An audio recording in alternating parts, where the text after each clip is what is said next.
छत्तीसगढ़ की धरती रहस्यमयी सौंदर्य और अद्भुत आस्था की मिसाल रही है।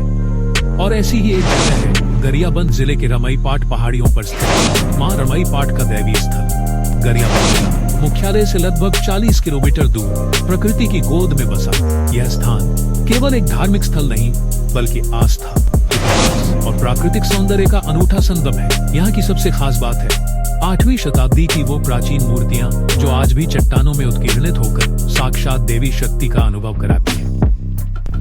माना जाता है कि इस स्थल पर मां रमईपाट स्वयं प्रकट हुई थी। नवरात्र पर्व के दौरान यहाँ हजारों की संख्या में श्रद्धालु पहुँचते हैं। घंटों पैदल चलकर माता के दर्शन के लिए।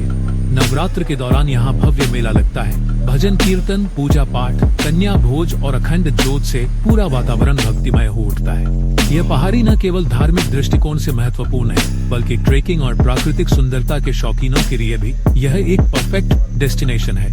अगर आप भी इतिहास, आस्था और प्रकृति को एक साथ महसूस करना चाहते हैं तो एक बार जरूर आइए मां रमईपाट के दरबार में।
नमस्कार, देख रहे हैं छत्तीसगढ़ अपडेट।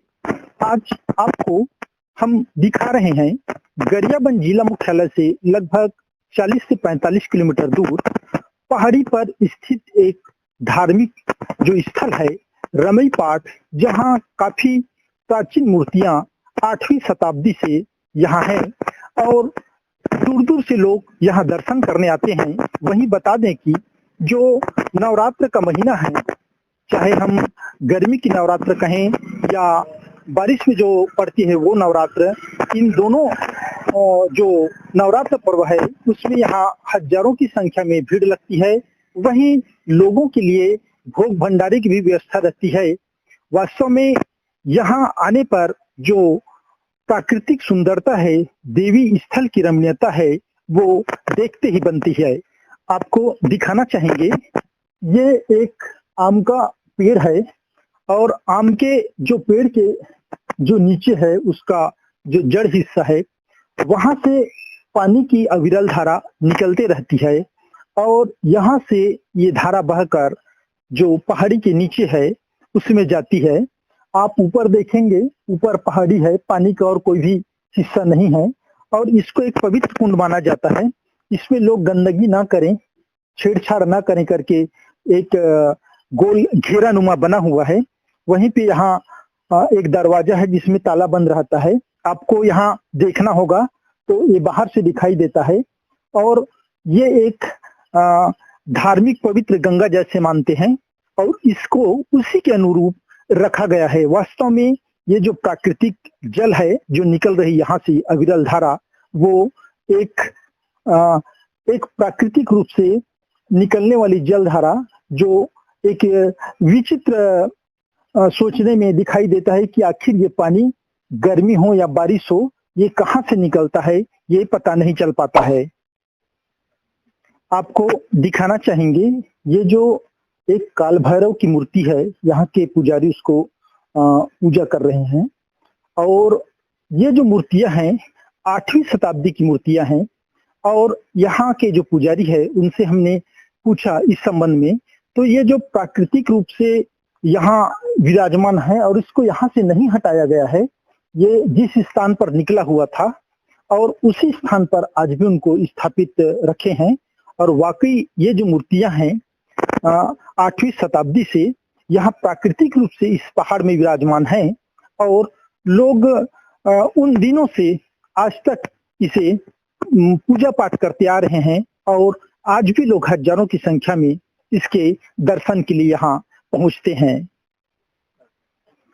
आपको दिखाना चाहेंगे, ये जो मूर्ति है पाताल लोक में देवी रूप में हनुमान जी, पाताल लोक में जो देवी के रूप में हनुमान जी की जो दृश्य है उसको इस मूर्ति में दिखाया गया है। ये मूर्ति भी 8वीं शताब्दी की मूर्ति बताई जाती है और आज भी पहाड़ में जिस स्थान पर ये एक प्राचीन काल में राजा महाराजाओं के जमाने से जो विराजित है वो आज भी उसी स्थान पर विराजित है और यहीं पर इनका पूजा पाठ होता है।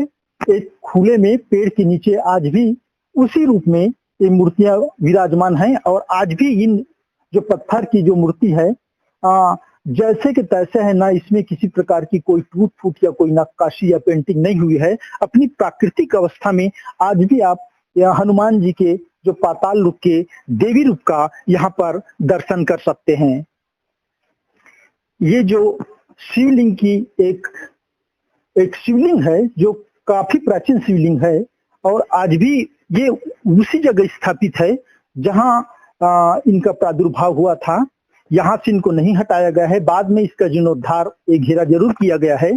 ये शिवलिंग भी काफी प्राचीन और 8वीं शताब्दी के इन मूर्तियों के साथ का शिवलिंग माना जाता है। हालांकि बाद में इनकी स्थान को एक रूप दिया गया और इस मंच को बाद में बनाया गया, लेकिन ये जो शिवलिंग है एक हम स्वयंभू शिवलिंग कहें उस रूप में यहाँ प्रकट हुआ शिवलिंग है और लोग इनकी भी जो पूजा अर्चना है करते हैं और काफी दूर दूर से दर्शन करने के लिए यहाँ पर आते हैं। और इस स्थान का जो मुख्य देव स्थान है वो ये है, आप यहाँ पर देखोगे नरसिंह भगवान की प्रतिमा है और आज भी ये जो मंदिर का ये हिस्सा है ये आज भी कच्ची मिट्टी और ऊपर छप्पर है। इनका सीमेंट या छत से निर्माण नहीं हो पाया है। यहाँ की पुजारियों की मान्यता माने तो इसको भी पक्की जो यहाँ पर जब निर्माण हुआ तो इनको भी पक्की बनाने का प्रस्ताव हो चुका था, लेकिन जिस प्रकार यहाँ के पुजारी का कहना है कि देवी माँ का जो भी स्वप्न या संकेत आया कि इनको पक्की ना बनाया जाए और वो एक कच्ची नुमा इस झोपड़ में ही विराजमान रहना चाहती हैं, इस दृष्टि से इसको पक्की नहीं बनाया गया। और आज भी जो प्राचीन मूर्ति है, यहाँ के जो मुख्य 8वीं शताब्दी की देवी की मूर्ति है। यहाँ पर नृसिंह भगवान, और आप इधर आएंगे यहाँ तो यहाँ देवी माँ की प्रमुख मूर्ति है, और जो पुजारी है इनकी देख रेख कर और पूजा पाठ करते हैं। और पुजारी रात में भी यहीं रुकते हैं और काफी दूर दूर से लोग यहाँ दर्शन पूजन करने आते हैं। मंदिर के जब मुख्य मंदिर में हम प्रवेश करते हैं, वहां पर भी 8वीं शताब्दी की एक गरुड़ की मूर्ति है। श्री गरुड़ जी यहाँ लिखा हुआ है। ये मूर्ति भी प्राचीन काल 8वीं शताब्दी की मूर्ति है, और जिस प्रकार इनकी नक्काशी पहले हुई थी, ठीक उसी रूप में आज भी यहाँ पर गरुड़ जी का मूर्ति विराजमान है, और लोग इस प्राचीन मूर्ति को काफी श्रद्धा भाव से देखते और पूजते आ रहे हैं। वहीं जब दोनों पर्वों में चैत नवरात्र और कुंवार नवरात्र में यहाँ जब ज्योत जलता है, तो इस प्रकार ज्योत कक्ष बना हुआ है, और यहाँ सैकड़ों हजारों की संख्या में श्रद्धालुओं का ज्योत जलता है। और वाकई ये जो स्थान है पहाड़ी के एक मध्य भाग में बसा हुआ है। अगर हम इनके ऊपर जाते हैं तो पहाड़ी का जो चोटी है वो है, और पहाड़ी के आधे स्थान में इस प्रकार जो देवी स्थल है वो काफी एक शांत और प्राकृतिक स्थल है। लोग काफी दूर दूर से दर्शन के लिए आते हैं। वहीं नवरात्र में यहाँ की जो भीड़ है देखते ही बनती है। जो इस क्षेत्र के लोग हैं और कई गांवों की समिति है, उसके हिसाब से यहाँ का देख रेख और संचालन होता है, और लोग काफी श्रद्धापूर्ण यहाँ दर्शन करने आते हैं। छत्तीसगढ़ अपडेट में आज के लिए बस इतना ही। फिर एक नई वीडियो के साथ आपसे होगी मुलाकात। तब तक के लिए नमस्कार। जय छत्तीसगढ़, जय भारत।